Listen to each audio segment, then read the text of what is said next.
अगला प्रश्न देखेंगे, बिहार राज्य के लोग मधुमक्खी पालन की प्रक्रिया का सर्वोत्तम समय क्या होता है? तो बिहार राज्य में मधुमक्खी पालन का जो प्रक्रिया है, ये सवाल क्यों बन सकता है मैं आपको बता दूं, क्योंकि इसका जो टाइम ड्यूरेशन होता है अक्टूबर से दिसंबर होता है और वो महीना चल रहा था, अभी खत्म हुआ ना एक महीना, लेकिन अक्टूबर से दिसंबर तक चलता है यहाँ पर मधुमक्खी पालन बिहार में। अब बिहार की एक चित्रकला है जो है मधुबनी चित्रकला, मिथिला चित्रकला भी बोला जाता है, जिसमें दीवारों को पेंट कर दिया जाता है। चावल के आटे से क्या किया जाता है, चावल के आटे के घोल बना करके दीवारों को पेंट करके खुशियाँ मनाई जाती हैं। तो वो मधुबनी चित्रकला है, बिहार से संबंधित है। मधुमक्खी पालन भी बिहार से संबंधित है। ये दो प्रश्न बार बार पूछे जाते हैं, इसको याद रखेंगे। देखिए यहाँ पर ईवीएस में गृह अधिविन्यास का उद्देश्य है। गृह अधिविन्यास का मतलब होता है कि बच्चा जो है वो अपना जो घर का असाइनमेंट मिलता है, उसका क्या मतलब कि आपको होमवर्क मिलता है ना, HW होमवर्क, मतलब घर पर जाकर के आपको होमवर्क करना है। ये टीचर क्यों देता है? ताकि बच्चा जो है वो जो सीख रहा है उसकी पुनरावृत्ति कर सके। पुनरावृत्ति तो ऑलमोस्ट ठीक ठाक लग रहा है, लेकिन सुदृढ़ीकरण ये गलत हो जाएगा। घर पर इस समय का उपयोग कर सके कि भैया अब खेलने कूदने का समय है, तो ऐसा नहीं है होमवर्क दे दो बच्चा खेले ही ना, सिर्फ पढ़ता रहे, ये भी गलत हो गया। विद्यालय में सीखी संकल्पनाओं में दक्षता, दक्षता जो होता है ये गलत शब्द होता है, इस चीज़ को याद रखिएगा। आपको बहुत निपुण बनाने की कोशिश की जाए वो भी गलत है। और निपुण भारत से एक सवाल बनता है, लेकिन निपुण भारत में भी ये नहीं कहा जाता एकदम 100% आपको एकदम दक्ष बना देना है, निपुण बना देना किसी चीज़ में। साक्षरता की बात की जाती है कि ऑलमोस्ट बच्चा सीख जाए।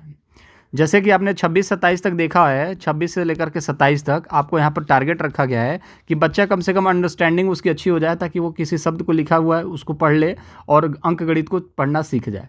यही निपुण भारत है। इससे ज़्यादा प्रश्न नहीं बनता है, ज़्यादा से ज़्यादा उसका फुल फॉर्म पूछ देता है। ठीक है, तो यहाँ पर आप देखेंगे सीखने का विस्तार, ये राइट आंसर होता है। सीखने का विस्तार होना होता है, जैसे कि जो चीज़ें सीख रहा है घर पर जाकर के भी कुछ चीज़ों को सीखेगा तो वहाँ पर दक्षता आएगी, मतलब सीखने का उसका विस्तार होगा, तो ये पॉजिटिव होता है। सीखने का विस्तार जो है ये पॉजिटिव है, क्योंकि उसका जो ब्रॉड एरिया होगा, सीखना चाहता है तो वो सीखेगा भाई, इसलिए होमवर्क दिया जाता है, ना कि दक्षता के लिए, हाँ सीखने के विस्तार के लिए। कुछ बच्चे ये भी बोल सकते हैं कि सर ये भी सही हो सकता है। देखिए पॉसिबिलिटीज़ तो ये भी सही होने की है, ये भी सही होने की है, लेकिन ये जो है ज़्यादा अप्रोप्रिएट है, ऑप्शन नंबर 4, इस चीज़ को याद रखिएगा। चलिए एबीएस का एक और अच्छा प्रश्न है, इनमें से कौन सामाजिक संस्कृति वातावरण का उदाहरण है? तो जल जंगल स्मारक, गलत बात। आंसर नंबर 4 जो होगा ये आपका राइट आंसर होगा। चलिए निम्न में से पाड़ का सही उदाहरण क्या है? तो संकेत व इशारे देना, इस चीज़ को याद रखिएगा, पाड़ का सही कारण होता है। किसने बात करी थी इसके बारे में? वाइगोत्स्की जी ने बात करी थी। दूसरी चीज़ ये है कि एक जेडपीडी के अंदर जब हम लोग किसी को सहायता देते हैं उसको पाड़ कहा जाता है। कुछ चीज़ें हैं आप जानते हो, और कुछ ऐसा जेडपीडी, जो ये जेडपीडी है, इस जेडपीडी में कुछ चीज़ें आप जानते हो, कुछ चीज़ें टीचर बनाता है, उसी को जेडपीडी कहा जाता है, और जो टीचर देता है उसको पाड़ कहते हैं। पाड़ किसी भी तरीके से दिया जा सकता है, एक संकेत है, इशारा है, ठीक है ना, तो वो सारी चीज़ें हैं। ठीक है, एक प्रगतिशील कक्षा में अधिगम जो है कैसा होना चाहिए? एक सरल प्रक्रिया है, गलत बात है। एक सामाजिक प्रक्रिया है, ठीक है। प्रगतिशील कक्षा एक ऐसा कक्षा होता है जिसमें बच्चे एक दूसरे के साथ सीखते हैं, आगे बढ़ते हैं, टीचर भी इन्वॉल्व होता है, छात्र भी इन्वॉल्व होते हैं। तो सभी जब इन्वॉल्व हो जाएंगे, 2 से ज़्यादा लोग इन्वॉल्व हो जाते हैं, 4 लोग 10 लोग, तो ये एक समाज का रूप काम करने लगता है। तो यहाँ पर सामाजिक प्रक्रिया है, ओके ओके रिपोर्ट है। आगे देख लेते हैं, केवल गलत हो गया, परीक्षाओं पर प्रतिबंधित है, ये भी गलत हो गया। परीक्षाएं जब नहीं होंगी, अब बच्चों को क्या लगेगा? परीक्षाओं पर प्रतिबंध, मतलब कि परीक्षाओं के बारे में बात नहीं की जा रही है, मतलब कि प्रगतिशील कक्षा वही है, ऐसा नहीं है। प्रगतिशील कक्षा में अधिगम जो है एक सामाजिक प्रक्रिया है, और अधिगम जो होता है एक सामाजिक प्रक्रिया होती है। बच्चा समाज से ही सीखता है, इस चीज़ को याद रखिएगा। ठीक है, तो कुछ क्वेश्चंस के ऑप्शन ऐसे होंगे जो आपको बहुत ज़्यादा कंफ्यूज कर देंगे, तो वहाँ पर टाइम वेस्ट नहीं करना है। आपको जो आता है उसको मार करके आगे निकलिए। बहुत ज़्यादा वहाँ ज्ञान देंगे तो आपके ज्ञान को सिर्फ आप ही देखोगे और कोई नहीं देखेगा। तो एक थोड़ा सा स्मार्ट बनने की कोशिश कीजिए। आता नहीं आता वो अब अलग बात है, टाइम वेस्ट नहीं करना है किसी क्वेश्चन पे। चलिए, बैठने की व्यवस्था में लचीलापन, अधिगमकर्ताओं का समूह में कार्य करना किस कक्ष की विशेषता है? तो याद रखिएगा वो सामाजिक संरचनावादी। शिक्षक केंद्रीय है नहीं, पाठ्यपुस्तक वाला है ही नहीं, व्यवहारवादी से कहीं मतलब है नहीं। देखिए लचीलापन मतलब आपको पता ही है कि स्टूडेंट जहाँ चाहे वहाँ बैठ सकता है। मान के चलो खिड़की पे बैठा हुआ है, उसको अच्छा नहीं लग रहा है, रोशनी आ रही है, धूप आ रहा है, तो वो बोले कि मैम मैं यहाँ पर नहीं बैठ सकता, यहाँ पर धूप से मुझे एलर्जी है और मुझे गर्मी लग रही है। तो मैडम ने कहा कि बहुत गर्मी लग रही है, वहीं बैठो चुपचाप, ठीक है, वहीं बैठोगे, हिलना नहीं है बिल्कुल भी। मजाक बना रखा है तुमने, ठीक है। अब बच्चा वहाँ बैठेगा तो उसका पढ़ाई पे तो मन लगेगा नहीं, उसका तो मन लगेगा कि धूप लग रहा है यार, दिक्कत हो रही है, परेशानी हो रही है, वो तो कर ही नहीं पाएगा। तो लचीलापन ही होना चाहिए। ठीक है बेटा, तुम एक काम करो, वो पीछे वाले डेस्क पे जा करके बैठ जाओ, बच्चा चला गया डेस्क पर बैठने। तो ये लचीलापन होना चाहिए। अधिगमकर्ताओं का समूह में कार्य करना इंपॉर्टेंट है। हर बच्चे को समूह में कार्य करवाना ज़रूरी है। ऐसा नहीं है कि यार तुमसे नहीं हो पाएगा तुम उस वाले समूह में चले जाओ, तुमसे नहीं हो पाएगा तुम उस वाले समूह में चले जाओ, ये समूह तो बेकार है, इनसे तो पूछना ही बेकार है। ऐसा नहीं है। अधिगम अगर आप चाहते हो करना तो वाकई में आपको लचीलापन दिखाना पड़ेगा, और एनईपी भी यही बात करता है, एनसीएफ भी यही बात करता है। ठीक है, तो याद रखिएगा ऑप्शन नंबर सेकंड जो राइट आंसर होगा। समावेशन का क्या अर्थ है? समावेशन मतलब कि सभी बच्चे जो हैं समान हैं, सभी लोग समान हैं, सभी कहीं न कहीं सभी एक रूप से सीखते हैं, एक तरीके से सीखते हैं। शिक्षक एक होगा, सभी को एक जैसा ही ट्रीट करेगा, सिखाएगा, कोई पक्षपात नहीं। इसी को समावेशी शिक्षा या समावेशन कहते हैं। तो सभी विद्यार्थियों को उनकी सामाजिक पहचान से निरपेक्ष होकर के अपनाना बिल्कुल फैक्ट है। जैसे कि कोई भी बच्चा किसी भी कास्ट से आ रहा है, किसी भी धर्म से आ रहा है, बहुत सारे लोग रूढ़िवादी होते हैं कि यार इस कास्ट के लोग तो ऐसे होते हैं, इस धर्म के लोग तो ऐसे होते हैं, इन लोगों को तो मैं बिल्कुल नहीं पढ़ाऊँगा, पता नहीं कैसे आ गए ये लोग। इस तरीके की चीज़ें करनी ही नहीं है। आपको उन सभी को भूल जाना है कि वो किस जाति धर्म का है। आपको सिर्फ़ एक स्टूडेंट देखना है, आपको एक स्टूडेंट दिखना चाहिए जिसके पीछे बैग है, जो पढ़ना चाहता है, एक एक स्माइल दिखनी चाहिए उसकी कि वो कुछ सीखना चाहता है। वो इम्पोर्टेंट है आप लोगों के लिए, और वो हर चीज़ को छोड़ करके उसको अपनाना आपको ज़िम्मेदारी है। और सभी बच्चे जो हैं क्लास में इस तरीके से बैठें, ये सही आंसर दिख रहा है। अनुचित प्रयास और अलगाव पैदा करना चाहिए। अनुचित प्रयास मतलब कि आप उचित प्रयास नहीं कर रहे हैं, सीख रहा है तो सीख रहा है, वरना छोड़ो जाने दो, ये सब तो होते ही ऐसे हैं। इस तरीके की धारणा खराब करनी है, दिमाग से निकाल देनी है, अलगाव नहीं पैदा करना है। भेदभाव को बढ़ावा तो बिल्कुल भी नहीं देना है। भागीदारी और जुड़ाव इंपॉर्टेंट है, लेकिन यहाँ पर समान अवसर देना है सभी को। लेकिन यहाँ पर लिखा है असमान, मतलब कि समान अवसर नहीं देना है। हम जिसको मानते हैं उसको अवसर देंगे, जिसको नहीं मानते हम उसको अवसर नहीं देंगे। तो ये तो गलत हो गया ना। तो याद रखिएगा option number first right answer होगा कि निरपेक्ष, किसी भी भेदभाव के बिना सभी बच्चों को अपनाइए, उनको सिखाइए, उनको आगे बढ़ाइए। यही एक शिक्षक का काम है। चलिए यहाँ पर देखेंगे कि एक शिक्षक को अपने विद्यार्थियों को किसी प्रश्न का उत्तर देने के लिए, सहज अनुमान लगाने के लिए क्या करना चाहिए? सबको पता है यार कि प्रोत्साहित करना चाहिए। ठीक है, अनदेखा नहीं करना चाहिए, दंडित नहीं करना चाहिए, और बाधा नहीं पहुँचाना चाहिए। अगर आप कोई सवाल फंस जाते हो बताने में, अगर आपको दिक्कत आ रही है, तो मैं आपको प्रोत्साहित करूँगा कि आप बता सकते हो। याद है तुम्हें 2 महीने पहले भी एक बारी एक ऐसा ही हुआ था। वार्डन साहब आए थे, उन्होंने कुछ सवाल पूछा था, तुम फंस गए थे। ठीक है, बट तुमने याद किया था। याद करो, तुमको पता है, तुम जानते हो, तुम याद करो। थोड़ा सा हिंट दे देना, पार दे देना थोड़ा सा कि हाँ इस चीज़ से रिलेटेड वो सवाल थे। ठीक है, उन्होंने पूछा था कि कितने राज्य होते हैं, तो तुमने उस समय बताया था 9 होते हैं, लेकिन आपको पता ही है कि जम्मू कश्मीर को 1 कर दिया गया, तो कितने हो गए होंगे तुम्हें तो पता ही है। तो हाँ सर 9 थे, 1 हो गया, 8 हो गया सर। हाँ सर 8 होगा। प्रोत्साहित कर दिया, बस आंसर निकल गया। तो प्रोत्साहित करना है, और बच्चा कभी भूलेगा नहीं, उसको पता भी चल गया 1 हो गए, 8 हो जाएगा। बस ये चीज़ है इंपॉर्टेंट। चलिए एक और प्रश्न देखते हैं। किस प्रकार का शिक्षा शास्त्र एक शिक्षक को अपनी कक्षा में व्यक्तिगत विभिन्नताओं का ध्यान रखने में मदद करेगा? तो देखिए मानकीकृत स्टैंडर्ड की बात करें, गलत हो गया। एक समान तो अच्छा है, लेकिन मानकीकृत गलत है। अपनी कक्षा में व्यक्तिगत विभिन्नताएं मतलब कि मेरे क्लास में जो हैं 30 बच्चे हैं, और मैं चाहता हूँ हर एक बच्चे का जो ओपिनियन है उसको मैं अपने पास रखूँ। हर एक बच्चा स्पेशल है अपने आप में, उस चीज़ का भी ध्यान रखूँ। तो मैं क्या करूँगा, हर बच्चा अलग है, तो मैं एक तरीके से स्टैंडर्ड एग्जामिनेशन नहीं ले सकता। हर बच्चा अलग है, तो उसके हिसाब से मुझे एग्जामिनेशन को लेना होगा।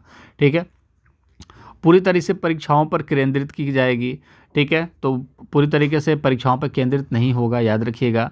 केवल पाठ्यपुस्तकों पर केवल हो गया और पाठ्यपुस्तक हो गया, ब्लंडर हो जाएगा यहाँ पर, ये भी गलत हो जाएगा। संलग्न संदर्भित होना चाहिए, बच्चों से अटैच होना चाहिए, जुड़ा होना चाहिए, और कॉन्टेक्चुअल होना चाहिए, मतलब कि उसके लिए सही अप्रोच होनी चाहिए, तभी जा करके बच्चा सीखेगा।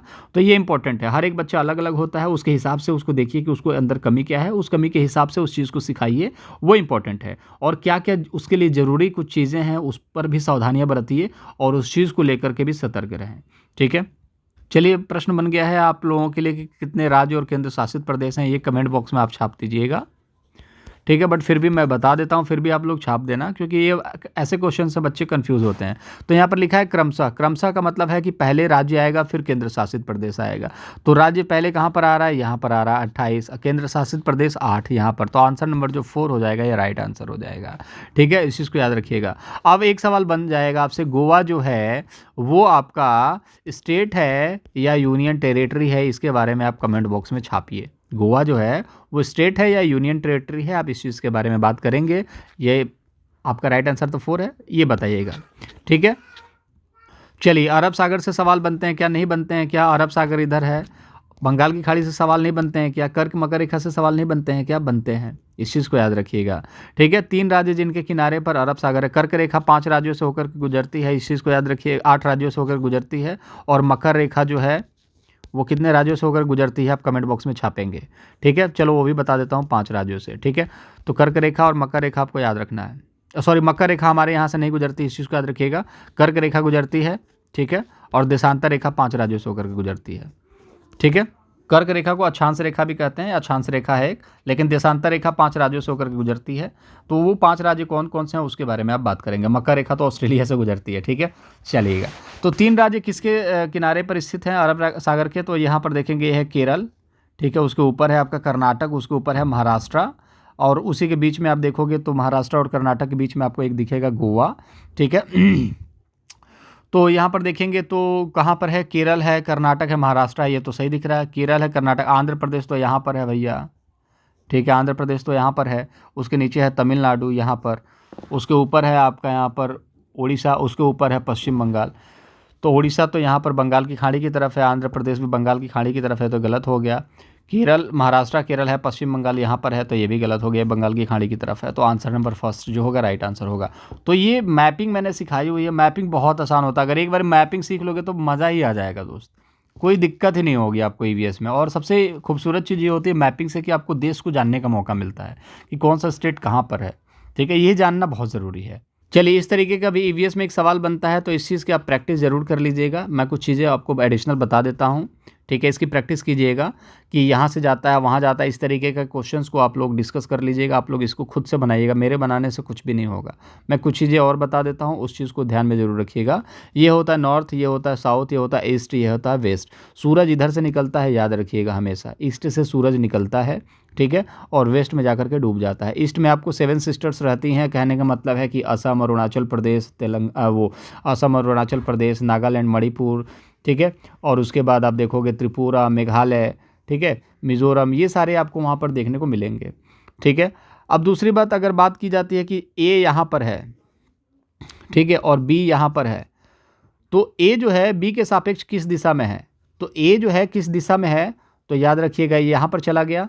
अब यहाँ पर हम ऐसे करेंगे और यहाँ पर डॉट बना करके देखेंगे, तो ये कहाँ पर है? ये है नॉर्थ, ये है वेस्ट, तो नॉर्थ वेस्ट में है। तो इस तरीके से सवाल इसमें बनते हैं। मुझे ये चीज़ पता है कि आप सबको ये चीज़ें पता होंगी, नहीं है तो इस चीज़ को सीखो। ये 1 नंबर तो फिक्स है कि आना ही आना है। ठीक है, इसको बताने में थोड़ा सा टाइम लगेगा, इतने में हम लोग 3-4 और अलग क्वेश्चंस कर लेंगे, तो इसको आप लोग देख जरूर लीजिएगा। देखो, यहाँ पर मैं टॉपिक भी बताता चल रहा हूँ कि कौन सा टॉपिक इंपॉर्टेंट है। सिर्फ मेरे करने से ही आप परीक्षा पास नहीं होंगे, करना तो आपको भी पड़ेगा ना दोस्त। अब कुछ क्वेश्चंस और देखते हैं पेडागोजी के। पर्यावरण अध्ययन एनईपी 2020 में अनुभवात्मक सीखने में वृद्धि के लिए शिक्षण शास्त्रीय अभ्यासों का चुनाव कीजिए। और टैग वर्ड की वीडियो आपने नहीं देखी है तो देख लीजिए, एनईपी से सवाल बनते हैं, देख लीजिए। बहुत सारे टैग वर्ड करा रखे हैं, उसको देखिएगा ज़रूर, उससे आपको बहुत फ़ायदा मिलेगा। और टेलीग्राम से ज़रूर जुड़िएगा। अभी तक यहाँ तक देख रहे हैं और वीडियो अच्छा लग रहा होगा तो लाइक ज़रूर कीजिएगा। ठीक है, और चैनल को सब्सक्राइब करना तो बिल्कुल मत भूलिए, उसको तो आप लोग बिल्कुल भूल जाते हैं, उसको तो ज़रूर कीजिए। अब देखिए, पर्यावरण अध्ययन की जो हम बात करेंगे अनुभव के बारे में, कि आपके अनुभवों में वृद्धि की बात की जाएगी। कि जैसे कि आपने अभी सीटेट की पढ़ाई स्टार्ट करी थी तो उतना नॉलेज नहीं था, लेकिन धीरे धीरे आपको क्वेश्चन पकड़ में आने लगे हैं, ऑप्शंस को पकड़ने लगे हो, आंसर निकालने लगे हो, मतलब आपका अनुभव जो है वो बढ़ चुका है। इसके लिए मुझे क्या करना चाहिए था कि आपका अनुभव बढ़े? क्या मैं चुनिंदा टॉपिक को सिर्फ पढ़ा दूँ और उन्हीं टॉपिक की प्रैक्टिस करने के लिए बोलूँ, तो क्या आपको लगेगा कि आपने बहुत कुछ सीखा? बिल्कुल गलत बात है ना। तो चुनिंदा टॉपिक से आप कभी भी एक्सपर्ट नहीं बन सकते। एक्सपर्ट बनने के लिए आपको बहुत सारी चीज़ें करनी पड़ती हैं, जैसे कि पर्यावरण अध्ययन के शिक्षण में कला का एकीकरण करना है। कला का एकीकरण इंपॉर्टेंट है।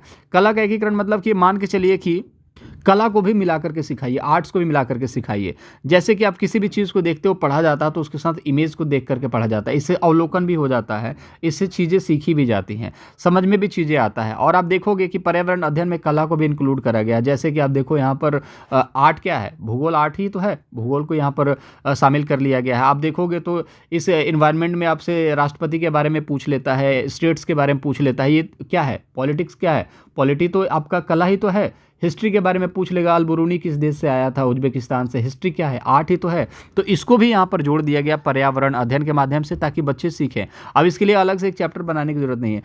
ईवीएस एक ऐसा सब्जेक्ट है जिसमें आपको इतिहास, भूगोल, नागरिक शास्त्र, साइंस, जियोलॉजी, बॉटनी, ठीक है ना। आप देखोगे प्रकृति साइंस भी यहाँ पर इंक्लूड होता है और आप चाहते हो कि आप इसमें 30 ला दोगे, पॉसिबल कैसे हो सकता है यार। 4-5 क्वेश्चन तो आड़े टेढ़े पूछेगा ही। और कंफर्म ये है कि बहुत सारे बच्चे यहाँ पर मिसगाइड हो जाते हैं, इधर उधर भटक जाते हैं, उस पर ध्यान नहीं देना है। पर्यावरण अध्ययन में शिक्षण में कहानी कहने का एकीकरण होना चाहिए, ये भी सही बात है, एकीकरण होना चाहिए, ठीक है। यहाँ पर मिला करके चीज़ों को सिखाना है। शिक्षण में कहानियाँ का होना इंपॉर्टेंट है, उसको जोड़ना जरूरी है। तो ऐड की बात की जा रही है, एकीकरण मतलब एक कर देना, ठीक है। तो यहाँ पर शिक्षण में कहानियों को एकीकरण करना इंपॉर्टेंट है। ऑप्शन नंबर 2 और 3 ये दोनों इंपॉर्टेंट है। अगर कला से जोड़ करके पढ़ाएंगे और कहानियों से जोड़ करके चीज़ों को पढ़ाएंगे तो चीज़ों में अनुभव की प्राप्ति बहुत ज़्यादा होगी। आंसर नंबर 4 जो होगा राइट आंसर होगा, क्योंकि 2 और 3 दोनों सही है। नेक्स्ट क्वेश्चन, चलिए एक और प्रश्न। लेव वाइगोत्स्की के सिद्धांत के अनुसार हमारी संज्ञानात्मक संरचनाओं की बनावट और हमारी संज्ञानात्मक प्रक्रियाओं में बदलाव किसके द्वारा होता है। तो वाइगोत्स्की का इनाम से कहीं कनेक्शन नहीं है। इनाम के बारे में तो बात कौन करता है, ये बात करते हैं आपके स्किनर, और थोड़े बहुत बात कर देते हैं दंड और पुरस्कार को लेकर के, आज्ञा पालन को लेकर के, वो है आपके कोहलबर्ग। सांस्कृतिक उपकरण के बारे में, सामाजिक संस्कृति के बारे में बात करते हैं वाइगोत्स्की। स्कीमा के बारे में कौन बात करते हैं, पियाजे। जो दिमाग में आपको छप गया वही स्कीमा है। और इसके साथ साथ आपको आत्मसातकरण के बारे में कि जो वर्तमान स्कीमा है उसके अंदर अगर कोई नया चीज़ जोड़ा जाता है, सिर्फ नया चीज़ जोड़ा जाता है, ठीक है, नई स्कीमा जोड़ दी जाती है वर्तमान स्कीमा के अंदर, तो उसको बोला जाता है आत्मसातकरण। इसके अलावे वर्तमान स्कीमा को मतलब संशोधन किया जाता है तो समायोजन, और पुराने स्कीमा को छोड़ करके उसके अलग से, उसमें ना जोड़ करके अलग से अगर कोई नई स्कीमा बन जाती है, वर्तमान स्कीमा है साथ ही साथ एक अलग से स्कीमा बन गई, तो इसको बोला जाता है समायोजन। वर्तमान स्कीमा में संशोधन हो गया, उसको भी समायोजन। लेकिन वर्तमान स्कीमा है और उसके अंदर आप कुछ और चीज़ों को जोड़ रहे हो, उसको बोलते हैं आत्मसातकरण। इससे आसान क्या हो सकता है, बस समझ जाओगे, 1-2 बार प्रैक्टिस करोगे और एक बार ही समझ गए तो कभी भूलेगा नहीं, ठीक है। संज्ञानात्मक के बारे में कौन बात करता है, ये भी पियाजे बात करते हैं। तो ऑप्शन क्या हो जाएगा, ऑप्शन नंबर 2 होगा, क्योंकि वाइगोत्स्की का संस्कृत बहुत अच्छा है, इस चीज़ को याद रखिएगा। चलिए ये सवाल तो मोस्ट इंपॉर्टेंट है, बार बार पूछा जा रहा है, हर शिफ्ट में पूछा जा रहा है। वाइगोत्स्की के अनुसार इनमें से कौन सा कारक संज्ञानात्मक विकास में महत्वपूर्ण भूमिका निभाता है। ये प्रश्न बना भी था कि भाषा पहले आता है कि विकास पहले, विचार पहले आता है, किसने कहा था। वाइगोत्स्की के हिसाब से भाषा पहले आता है, याद रखिएगा, और विचार बाद में आता है। तो वाइगोत्स्की से भाषा, लैंग्वेज पहले आता है, फिर थिंकिंग आता है, ठीक है। और पियाजे के हिसाब से थिंकिंग पहले आता है, भाषा बाद में आता है। यही सवाल बना था और ये सारी चीज़ें मैंने आपको ऑलमोस्ट पढ़ा रखी है। मैं कह रहा हूँ ना कि पेडागोजी में 15 की गारंटी ले रहा हूँ, बाकी हर कोई ले सकता है, क्योंकि वही पूछा जाता है यार जो हम पढ़ाते हैं। कोई बहुत बड़ी बात थोड़ी ना है, हम वही पढ़ाते हैं, हर एक टीचर वही पढ़ाता है जो पूछा जाता है। अब 2-4 प्रश्न इधर उधर से आएगा, उसको लेकर के परेशान फिर मैं बोल रहा हूँ मत होना यार, ठीक है। तो भाषा इंपॉर्टेंट है, याद रखिएगा। परिपक्वता कौन संबंधित है, परिपक्वता से पियाजे संबंधित हैं, इस चीज़ को याद रखिएगा। इससे ज़्यादा कुछ नहीं पूछा जाता। और ये सारे जो संगठन, संतुलन, ये सारी चीज़ें पार्ट किसका है, ये जो पार्ट है, जैसे कि संगठन की अगर हम बात करें, ये वाइगोत्स्की का पार्ट है, जो सामाजिक संगठन की बात की जाती है। संतुलन की बात की जाती है, जैसे कि मान के चलिए कि ये एसिमिलेशन, एकोमोडेशन, ये सारी चीज़ें उसका पार्ट है, ठीक है। ये समायोजन, आत्मसातकरण, ठीक है।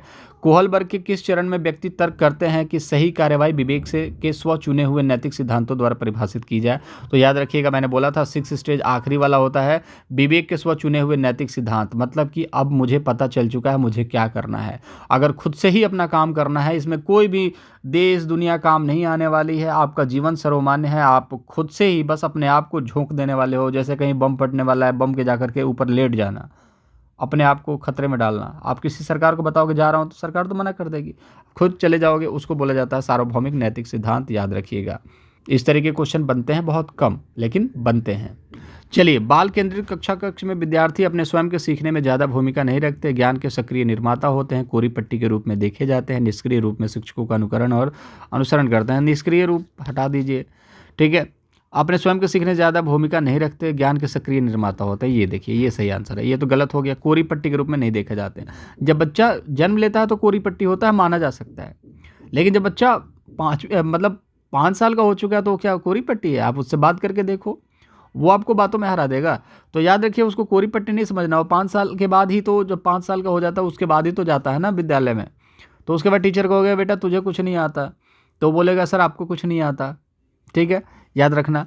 तो बच्चों से उलझना भी नहीं है किसी चीज़ को लेकर के, नहीं तो बच्चे मजाक बनाने लगेंगे आपका, इस चीज़ को भी याद रखिएगा। ज्ञान के सक्रिय निर्माता है, ऑप्शन नंबर 2। बहुत सारे बच्चे कमेंट करते हैं उल्टा सीधा, मैं देखता हूँ बट मैं कुछ बोलता नहीं, क्या उलझो बच्चों से, अब कौन है, क्या है, कहाँ से आया, किसी को पता है नहीं, तो उससे उलझने से कोई मतलब ही नहीं है, इसलिए बात ही नहीं करते उनसे। चलिए वही क्वेश्चन देखिए, बार बार घुमा करके बोलेगा, समूहों में चर्चा करना सकारात्मक शिक्षक छात्र संबंध की कक्षा की विशेषता है। तो देखिए, चर्चा करना, सकारात्मक शिक्षक छात्र संबंध जो है वो एक प्रगतिशील कक्षा की विशेषता है। अगर छात्र हमसे कुछ पूछना चाहता है, कुछ बताना चाहता है, कुछ एक्टिविटी करना चाहता है, वो हम अगर उस तरीके से करेंगे तो बस वही है प्रगतिशील कक्षा है। पाठ्यपुस्तक निगेटिव, व्यवहारवादी निगेटिव, शिक्षक केंद्रित निगेटिव। क्लास कैसा होना चाहिए, छात्र केंद्रित होना चाहिए, बच्चा जैसा चाहे उस तरीके से उसको पढ़ाओ, वही बेस्ट होता है। ठीक है, मज़ा आ रहा होगा, कॉन्फिडेंस भी आ रहा होगा, आएगा दोस्त। हम लोगों ने बहुत सारे क्वेश्चन कर लिए हैं, लेकिन आपको मैंने क्वेश्चन नहीं दिखाया कि कितने क्वेश्चन हुए हैं। रीज़न, हम यहाँ पर फैक्ट सीखने आए हैं, ना कि क्वेश्चन कितने हो गए। हम लोग क्या करते हैं ना, क्वेश्चन इतने पढ़ लिए मतलब मेरी तैयारी हो गई। यार इतने क्वेश्चन से कहाँ तैयार हो पाएगा, कम से कम 1000 क्वेश्चन तो करने चाहिए।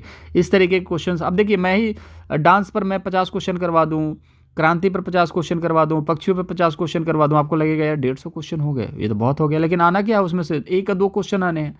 तो मतलब ये नहीं क्वेश्चंस को डिस्कस करना, मतलब ये है कि उन क्वेश्चंस को डिस्कस करना जो परीक्षा के लिए उपयोगी हैं, और कितने हैं ये मैटर नहीं करता है। आपको कॉन्फिडेंस बूस्ट होना चाहिए कि हाँ मैंने ऑलमोस्ट सारी चीज़ें पढ़ ली हैं।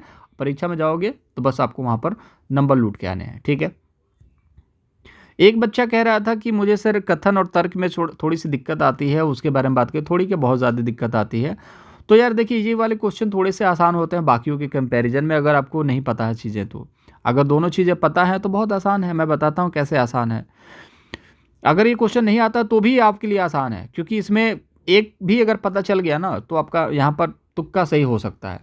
एक बच्चा 11 महीने में चलना सीखता है, जबकि दूसरा 15 महीने में चलना सीखता है। ये फैक्ट है कि नहीं? बिल्कुल फैक्ट है। कोई बच्चा 11 में सीखेगा, कोई बच्चा 15 महीने में सीखेगा। व्यक्ति में विकास भिन्न भिन्न दरों पर होता है, ये फैक्ट ही तो है। अब क्या करना है आपको, तर्क जो दिखा है ना, व्यक्तियों में विकास भिन्न भिन्न दरों पर होता है, आपको पता है कि सही बात है, दोनों सही दिख रहा है आपको कि विकास दर भिन्न भिन्न होता है। मैंने किसी बच्चे को ये क्लास दिखाई, वो एक बारी में बहुत सारे क्वेश्चन सीख जाएगा। फिर दूसरी बारी में कुछ बच्चे ऐसे होते हैं, दूसरी बारी में क्लैरिटी आती है, कुछ बच्चों को तीसरी बार में क्लैरिटी आती है। अलग अलग रेट है, इंटरेस्ट है सीखने का, तो दोनों सही है। तो करना क्या है, जो तर्क है ना इसमें इसलिए लगा देना है। ठीक है, इसमें इसलिए लगा देना है। तो व्यक्तियों में विकास भिन्न दरों पर होता है, इसलिए एक बच्चा 11 महीने में चलना सीखता है, दूसरा बच्चा 15 महीने में चलना सीखता है। तो ये फैक्ट है, बन रहा है इसीलिए। तो यहाँ पर आप मान के चलिए दोनों सही है, और आर जो है एक ही व्याख्या करता है। लेकिन अगर इसलिए लिखने के बाद भी वो चीज़ उससे मैच नहीं करता है, मैं खाना खाता हूँ इसलिए चरने जाता हूँ, तो आप चरने जाते हैं क्या? मैच नहीं कर रहा है ना। दोनों सही है, गाय चरती है, आप खाना खाते हो, दोनों सही है। लेकिन आप इसलिए आप चरने जाते हो, तो ये तो गलत हो गया ना। तो सिंपल सी बात है, तो दोनों सही हो जाएगा वहाँ पर। और जब इसलिए के बाद कुछ बनता नहीं है, कुछ रिलेशन नहीं बन पाता है, तो याद रखिएगा वो गलत हो जाएगा। लेकिन यहाँ तो रिलेशन बन रहा है ना, तो आंसर नंबर फर्स्ट जो होगा राइट आंसर होगा। चलिए यहाँ पर एक प्रश्न आ गया, पृथ्वी ग्लोब जैसी ही गोल है, नीचे दिए गए किस देश के व्यक्ति पृथ्वी पर हमारे सापेक्ष उल्टे खड़े हैं? तो ये अर्जेंटीना के हैं। ये क्वेश्चन पूछा नहीं गया है, बट फिर भी ये क्वेश्चन मैं आप लोगों के सामने ला रहा हूँ, क्योंकि ये क्वेश्चन जो है बार बार आए हैं। तो ईवीएस के हर एक क्वेश्चन आपको देखने को मिलेगा, जो 15 फैक्चुअल हैं वो आपको देखने को बहुत कम मिलेंगे, लेकिन जो सीडीपी के क्वेश्चंस हैं वो आ रहे हैं, उस चीज़ को याद रखिएगा। सॉरी, सीडीपी नहीं, पेडागोजी के क्वेश्चंस हैं वो आ रहे हैं ईवीएस के, वो भी मैं डिस्कस कर ही रहा हूँ। ठीक है, ऑस्ट्रेलिया किससे रिलेटेड है आपको बताया, यहाँ पर रेगिस्तानी योग देखने को मिलता है।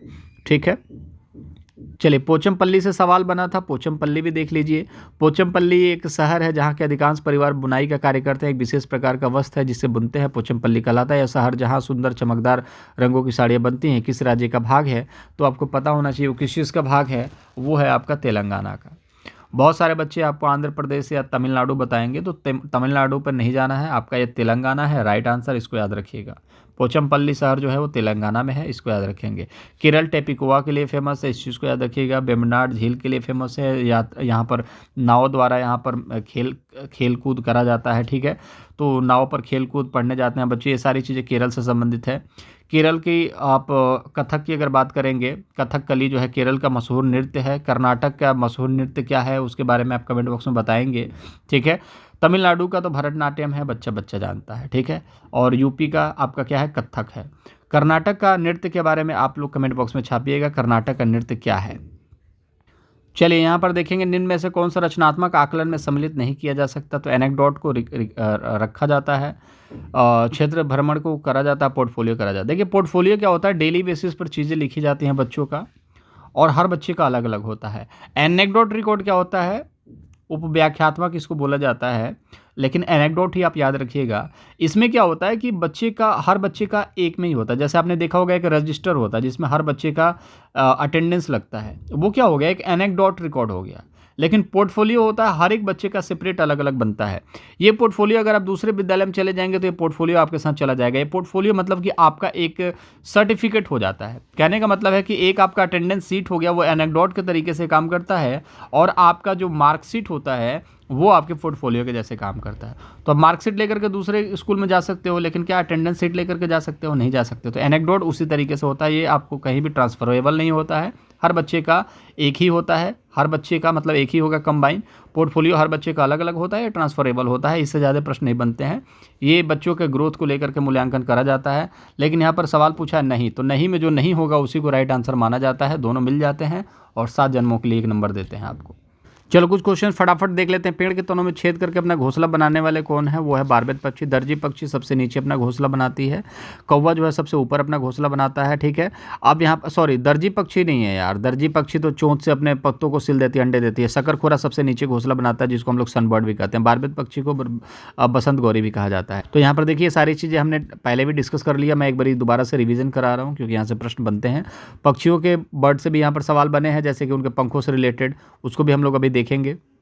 देखिए पक्षियों का एक ऐसा स्पीसीज है जो नर मादा पक्षी सुंदर सुंदर घोंसले बनाता है, मादा उसमें आकर के उस घोंसलों को देखती है, उसको चुनती है और उसमें आकर अंडे देती है, वो है बीबर पक्षी। इस चीज़ को याद रखिए। कोयल सबसे ऊपर, कोयल जो है वो कौवे को दे देता है अपना अंडा, कहता है कि तुम बेटा सेओ इसको, तो कौवा जो है उसको सेता है, ठीक है। शकरखोरा सबसे नीचे अपना घोंसला बनाती है, बसंत गौरी पेड़ के तनों में।